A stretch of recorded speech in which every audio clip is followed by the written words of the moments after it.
What's up, Blue Collar Millionaires? Chris and I are here back with John Fodera. He is our expert on everything financing. He's helped me with a ton of financing things. And the one thing that he really helped me was with factoring. You guys know, if you guys follow me, I have tons of complexes, commercial condominium associations, and Jonathan helped me get the factoring set up. John, can you walk us through what factoring is, how people can use it? You can use me as an example, whatever you want. Let us know what factoring is. A lot of people think it's a dirty word and it's not. Correct. It's actually probably one of the best programs out there when used properly.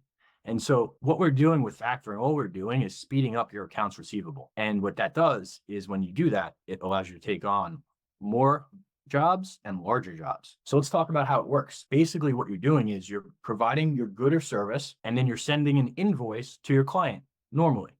Well, what factoring allows you to do is instead of waiting, let's say 15, 30, 45, 60 days, you can get paid today. And then what happens is the factoring company will then collect the payment from your client. The way they do this is all they do is they send a letter of direction. It just says, hey, ABC company sent you this invoice. Please pay that invoice here today, right? So they verify it. When the client pays the factoring company, the company will then release the reserve. That's what they held back, take out their fee, and send you the rest. Let's look at some of the terminology though, because this is what's important to understand and to measure if you're getting a good deal or not. So the advance rate, all that means is that's the percentage of the advance they're going to give you. So if you have a $10,000 invoice at a 90% advance rate, they're going to give you $9,000. That $1,000 was held in reserve. So that's what they're holding back in this transaction. And now let's say you have a factoring agreement that they're going to take 2% for 30 days. When that client pays, if they paid on the 28th day, what they're going to do is they're going to take their fee out of that reserve. So that 2% on the 10,000 is only $200. They take that out and they send you the difference. That difference would be the $800. So if you really think about what you did, it cost you $200 to speed up $9,800, 30 days. Okay. And so that allows you to have cash in your account to outlay for your next 2 or 3 or 4 jobs. Now, the line amount, what's the line amount? That's the total amount that you are allowed to factor at any given time. So if you get a line of, let's say, $1 million, that means you can have $1 million of invoices outstanding at any one time. Now, term, most factoring agreements are a year. Some places will try to push for 2 or 3 years. As a finance guy, I do not recommend ever going beyond a year. All right. Typically, if a company is trying to lock you up longer than a year, that raises a red flag for me. Okay. The repurchase period. So the repurchase period is usually 90 days. Now, if you have an agreement, like sometimes Anheuser-Busch, they pay routinely at 90 days. So that's something that their repurchase period would be longer. But all the repurchase says is if a client doesn't pay in 90 days, you have to buy that invoice back. And now origination fee, there's usually about a 1% origination fee on the total line that comes out of the first invoice. And then the minimum. Some factoring companies will give you a minimum and you have to hit that minimum throughout the course of the year. So if you're averaging, let's say $500,000 a month, they may give you a minimum, okay, for the year of $1 million or $2 million. And all that means is you have to factor at least $1 to $2 million through them each and every year. Traditionally, I've never once had anyone not hit the minimum, and there are companies that do not have them. So do not let that influence the decision, because if it's a good factoring company with a great rate that works very well, you're going to factor almost everything. All right. So what problem does factoring solve? It basically solves the problem of you waiting to get paid. And if you don't have to wait to get paid, you're always going to have the cash in your account to take on your next project, whether it's a larger project or you have a bunch of clients coming in. It's super important to have the cash to service those. And what'll happen is if you were to use a line of credit to solve this problem, you're just kicking the can down the road. Because if you have a line of credit, that problem is not fixed. You're just drawing on the line of credit to solve it temporarily. And now you're going to have either a monthly payment or a weekly payment that you have to pay. And that is also going to eat into your cash flow. So it's very important that if you have a business that is net 15, net 30, net 45, that this is what you set up first. Okay. Now, as a business is growing, right? Let's just say you have 50% margins. That means for every $10,000 that you're about to do in work, you have to lay out $5,000.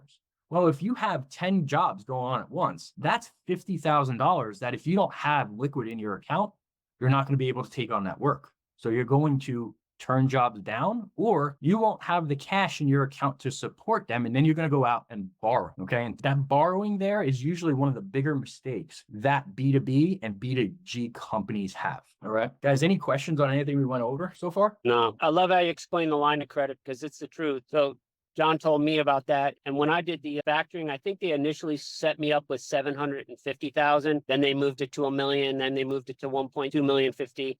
They just keep moving it up because they see my history of my clients and how that I need more. But And I mean, has that trying to go ever- get another 500 a credit line would have been a big problem. And let me add, Kevin, they never give you any trouble getting that line increased, right? No, they actually offered it to me. They said, Yeah. hey, do you want to do more? And I said, yeah. And then they said, what do you think you're going to need in the fall season? I said, probably like $1.3 million or $1.2 million. So we did it 1,250,000. If I went to them right now and said, yeah, let's move it to 2 million, they would do it because I it's know just they been would. such a great track record. And Yes. here's the other thing is you don't have to factor all your clients. I only factor a percentage of them. Yep. It- Can you it's talk up to about you. that? Yeah, Yeah. So they're not restrictive, correct? no, not at all. So if I have a management company that has 12 complexes, if I do one, I have to do them all, right? I don't want to confuse them Yes. with pay this guy, pay that. We don't do it with all clients. And then there was another thing I thought, well, aren't clients going to be mad or not like to do that? I don't think I had a single person give me any type of rebuttal. It is very normal, specifically in the commercial business. They are doing it for all kinds of vendors. So, guys, what Kevin's saying, and I love that. Thank you for saying that, Kevin. The biggest question I am asked is this going to upset my clients? The reality is it's not. All B2B, B2G companies, especially when they get to a certain size, use this. A lot of the main Fortune 500 companies use this. It is a great tool that banks don't carry, so they don't promote it, and that's why no one knows about. Right? Here's a hidden benefit of Invoice Factor.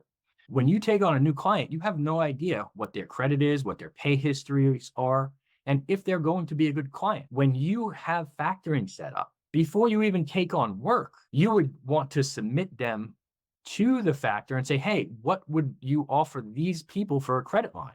If that factoring underwriter comes back and says, hey, 5,000 or nothing, you know you have a problem account that you either avoid working with or you make them pay cash. That will save you guys. Let's just say you have 2% bad debt. If you set up factoring and that saves you 1.5% bad debt, do you know how meaningful that is at the end of the year? It's massive. All right. And factoring does not eat into your profits. It really doesn't. I'm not going to say the rate that Kevin has because I probably can't get that today based on where the overnight exchange is. But you could expect if you're going to do invoice factoring today to pay somewhere between 2 and 4%, unless you're going to be doing, let's say, over $1 million in volume. All right. You're going to be in that 2 to 4% range. Jonathan, 2 and 4% is cheap money. I mean, when you consider the fact that mentally you will not go after a deal because you know what's sitting in your bank account and you may not have the money to be able to go get materials or the money to cover payroll for the additional payroll to take on a big job. When you think of a 2 to 4%, I mean, there's not any cheaper money out there. That's insane. Let me ask you something, guys. Would your clients even know if you raised your prices 5%? Probably not, right? So now you're raising your prices and they're covering the cost of financing and float. It's a win-win.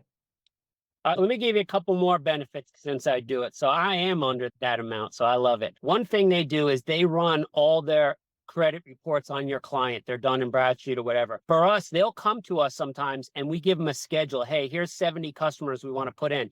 They'll say, we approve 69. We do not approve this person. They are letting me know, do not do business with this person. We went against it one time, did it ourselves, and we did not get paid. I should have learned. So they're doing you a service by running the credit of your commercial clients. Okay. That's a great one. They will help you with collections if you need them to be. But here's the other thing I look at. This is how I explain it.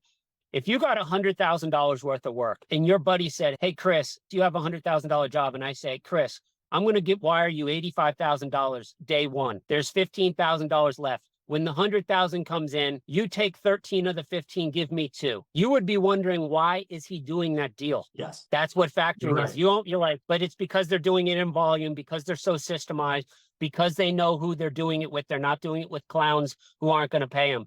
And they're doing it over and over. But if I did that to Chris, he'd be thinking, why is Kevin only taking $2,000? He should be taking like $8,000, $10,000. That's how factoring works. That's probably the best explanation I have ever heard from anyone. Thank you, Kevin. John, I just talked to a guy today, and he told me he passed on an $80,000 roofing job because it was going to take them 60 days to pay. It was an apartment complex. So I'm going to connect you with him. But I mean, that's crazy. He can go get 85% of the 80,000 and then just hit him off with basically 1,600 at the end. Yeah. And how much And- more and work yeah. can you take on because of that? It's crazy. You build these into your costs. Let me ask you What would something, you- Kevin. Since you've been on, and I'm not attributing this, you're one of the best operators I've ever seen. Since you've had invoice factoring, what's the growth been like? Oh, yeah. I mean, I have double-digit growth every year. So it's definitely been double digits since you're doing it. For me, it's been the peace of mind. Sometimes I had $2 million on the street and I would be laying in bed and I'd be like, it's gutter cleaning, like, what if people didn't pay me? What if, like, you'd have a big fucking problem? Yeah. That Huge. was on my mind at least for 20 minutes at some point during the week. Yeah. I'd be like, yeah, this could go horribly wrong. So Mhm. it's like I have a partner that says, hey, I'm going to handle this for you. And I just love it. And you never have cash flow problems with it. I had lots of cash flow problems 2012, 13, 14, 15, 16. Like, it stunted my growth. I would have grown twice as fast. It's truth. Yep. If I had been doing this, I would have grown way faster. I had to ration everything. I had a whole spreadsheet of forecasting. Oh, if I do $500,000 worth of jobs, I need 250 in the bank. I'm not going to get paid for 60 days. And I was always running on fumes. If I had done this, I would have grown much faster. I've got one last question before we end it, Jonathan. Is Mhm. this only work for commercial type accounts, or can this work for Sure. residential? So that's a great question. Commercial accounts and accounts that service the government or municipalities. If we're talking about insurance, all right, because this is blue collar and I understand a lot of it is insurance work, there are some underwriters that I can work with to help. That's considered high risk factoring. They'll usually be around 5 to 5.5%. All right. Couple Yeah. quick things. I'm going to go real fast here, guys. I'm not telling you to not have a line of credit. A line of credit is needed for every single business. There is an order in which you have to set things up. So if you are going to set up invoice factoring, you have to set up invoice factoring first. And then we set up the line of credit after. The lines of credit are for short-term things, never long-term things. And then here's a couple things to avoid, okay? Unless you're high risk, you should not be paying fees above 5%. I have seen factoring companies charge above 5%. If it's not high risk, you should never do that. You don't want high minimums, all right? Invoices that you know are routinely over 60 or 90 days. That needs to go to a special factor. You have to let people know up front, okay? And I would tell you not to put troubling or slow paying clients through there, because if you do, that will cost you more money as Yep. they're paying later and later. All right. One of the things that will not work for traditional factoring is anyone doing progress billing. All right. Progress billing will automatically kick you up to a high risk tier. And in that, you'll see lower advance rates. So most times you're going to be between an 80% advance rate and a 95. If you're high risk, you'll probably be between 70 and 85. And guys, it's really easy to get this set up. It's an application, 6 months of banks, an aging AR. I can get your term sheet within 24 to 48 hours. No hard credit hits. Doesn't cost you anything to see what you can get approved for. That's factoring in a nutshell, Yep. gentlemen. And if anyone has Guys, questions, please reach out. talk to John. And John, you explained this to you just touched on this, but I specifically went through all my clients. We pulled average day pay, their average day, and then the ones that paid slower, we didn't include them because I'd pay more on them. So it was like a strategic move. I saw all these people who paid it like 26, 28, 29 days, throw them all in there. People who paid at 11-day average, I have some people, I don't need to put them in there. They're going to pay so quick. And then I have one big customer pays on 90 days. That's my agreement. I make a lot of money. I did not put them in there. So there's so many ways. Talk to John. If you guys haven't met John or talked to John, he's the opposite of what everyone else is. He's a consultant. He's looking for a long-term way to grow your business. There's so many people out there just trying to make a rip on something. John's thinking of building the relationship long-term. He's thinking what's best for this guy's business over 1 year, 3 year, 5 year, 10 year. And that's been my experience with them. I can't recommend you enough, John. Thank you, guys. Guys, Cool. next All right. week, John, what are you going to talk about? Equipment financing? Next week, we're doing everything and anything equipment finance. So many forward to it. strategies in there. I'm looking forward to it. We'll see you next week. Thanks, John. Thank you, guys.